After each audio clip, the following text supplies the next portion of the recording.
Alright guys, today we're going to talk about describing real-world graphs.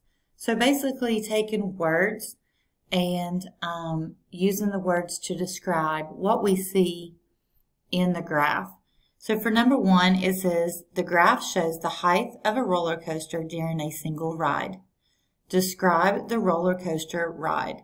So you can see across the bottom it says time, and across the horizontal is time, that's your x, and across the vertical, that's your height, up and down.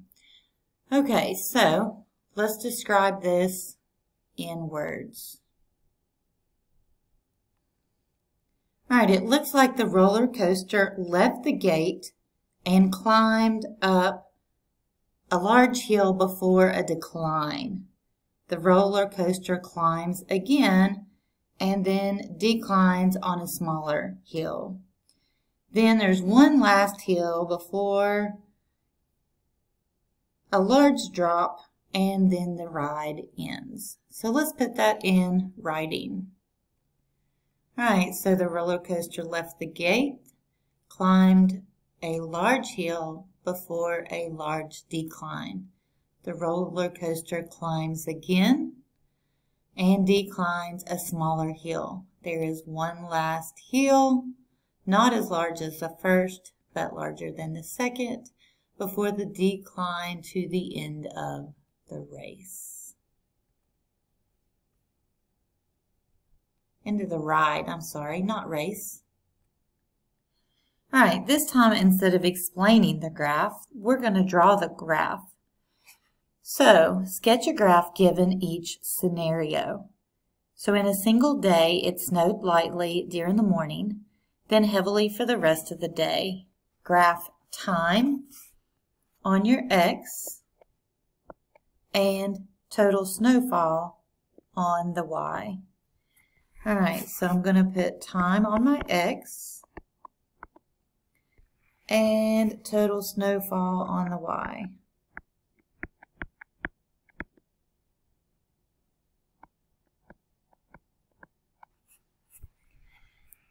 Alright, so in a single day, it snowed lightly during the morning, so we're going to get a gradual snow build up over time. So we're going to draw that with a gradual line. And then heavy for the rest of the day. So it got heavier, which means it got faster the rest of the day. Alright, so let's see if I can change this just a little bit. We're going to snow gradual in the morning and then faster in the evening. That's a lot of snow. Alright, Mia bought a painting. The value of the painting dropped by 25% after 1 year. The increase in value over the next 5 years, reaching a value that was twice what she had paid in the beginning. Graph time on the x. Alright, so time on the x and the value of the painting on the y. Alright, so we're going to put time here. And we're going to put value or dollar amounts on the side. So it's going to be how much it is worth. Alright, so the value dropped. So however much the painting cost, we don't know. But it wasn't zero. We know it cost something. It's going to drop by 25%. So we're going to have a drop after 1 year. And then 5 years is going to increase to about twice that value. So we're going to increase above that line. Alright. Alright, moving on to number 4. A basketball was dropped out of the window on the second floor of a school onto a concrete below. Each time the ball hit the ground, it bounced and reached a height that was half the previous bounce.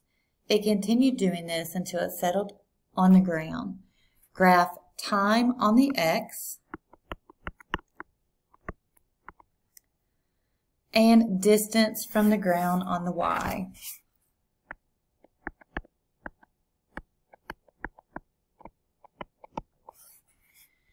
Alright, so if we drop out of a second story window, we're going to drop a ball and it's going to bounce, and each time it's going to be half what it was before until it quits bouncing.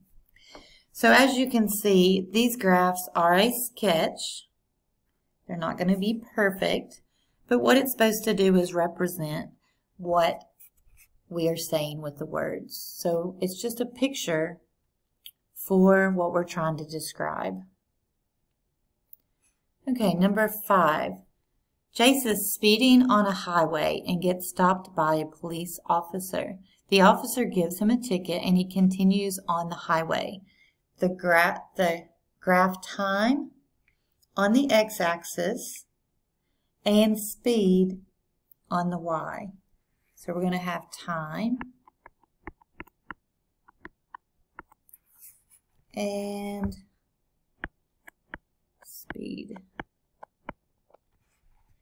Alright, so if he is speeding, that means he's going fast in the beginning. So he's going fast. When the police officer stops him, he has to go to gradually stop. I mean, you don't just dead stop. So he's coming to a stop. And then he's stopped for however long he's with the police officer. So he's getting a ticket. He's not moving. Their time goes by, but he's not moving.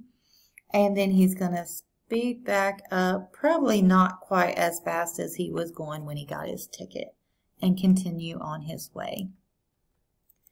All right, Carlos is a running back on his football team.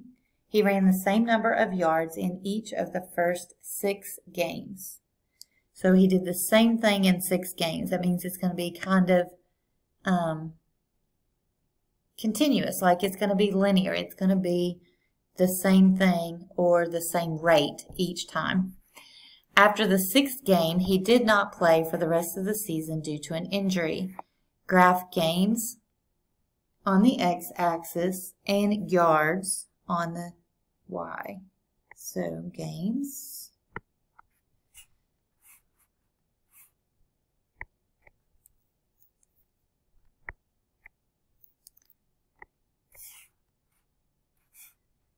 Now, if I can get my pen to work.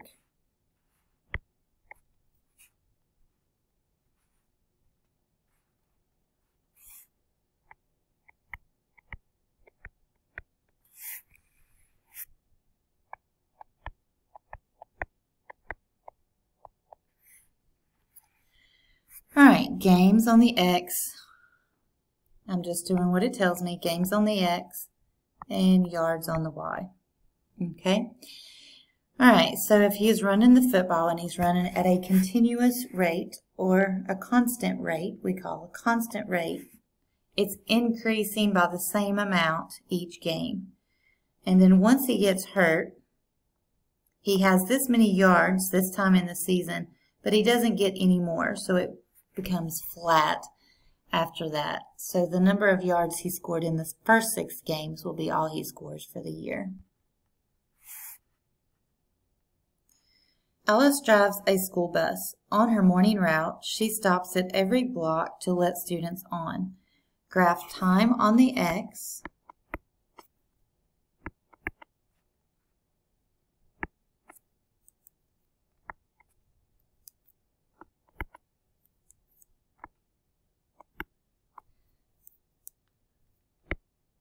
My computer does not like me sometimes.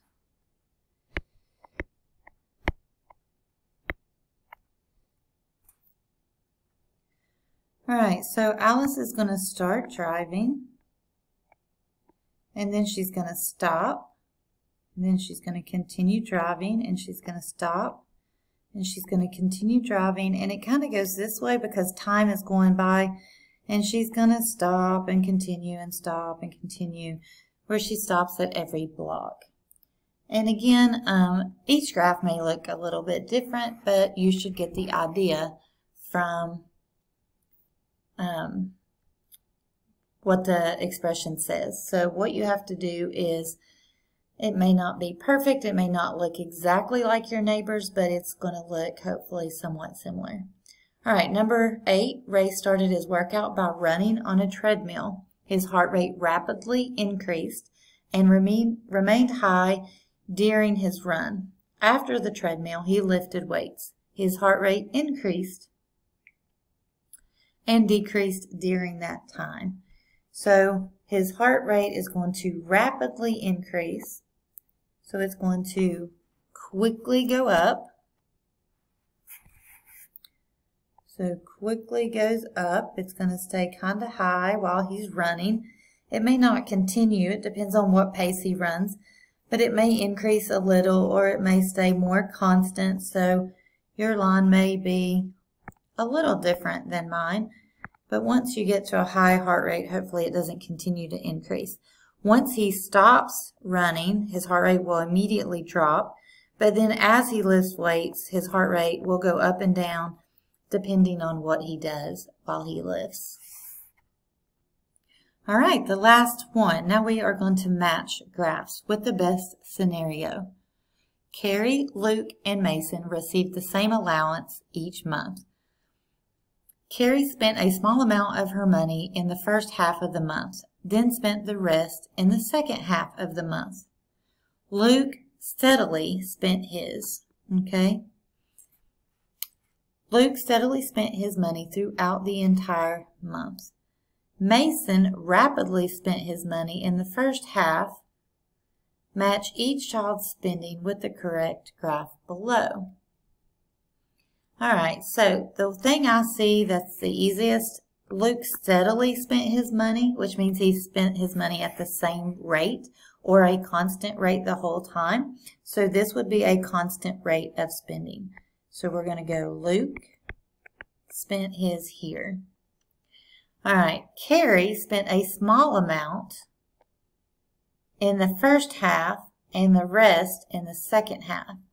So Carrie spent a little bit in the beginning, but then she found a whole lot of stuff she needed in the second half of the month. Needed, wanted, not really sure. But that graph looks like Carrie. All right, so that means this one should be Mason. Let's see if it makes sense. Mason rapidly spent means he hurriedly and spent all of his money in the first half of the month. So this shows that he spent all of his money. He didn't spend any more because he didn't have any more to spend. So the last graph goes with Mason.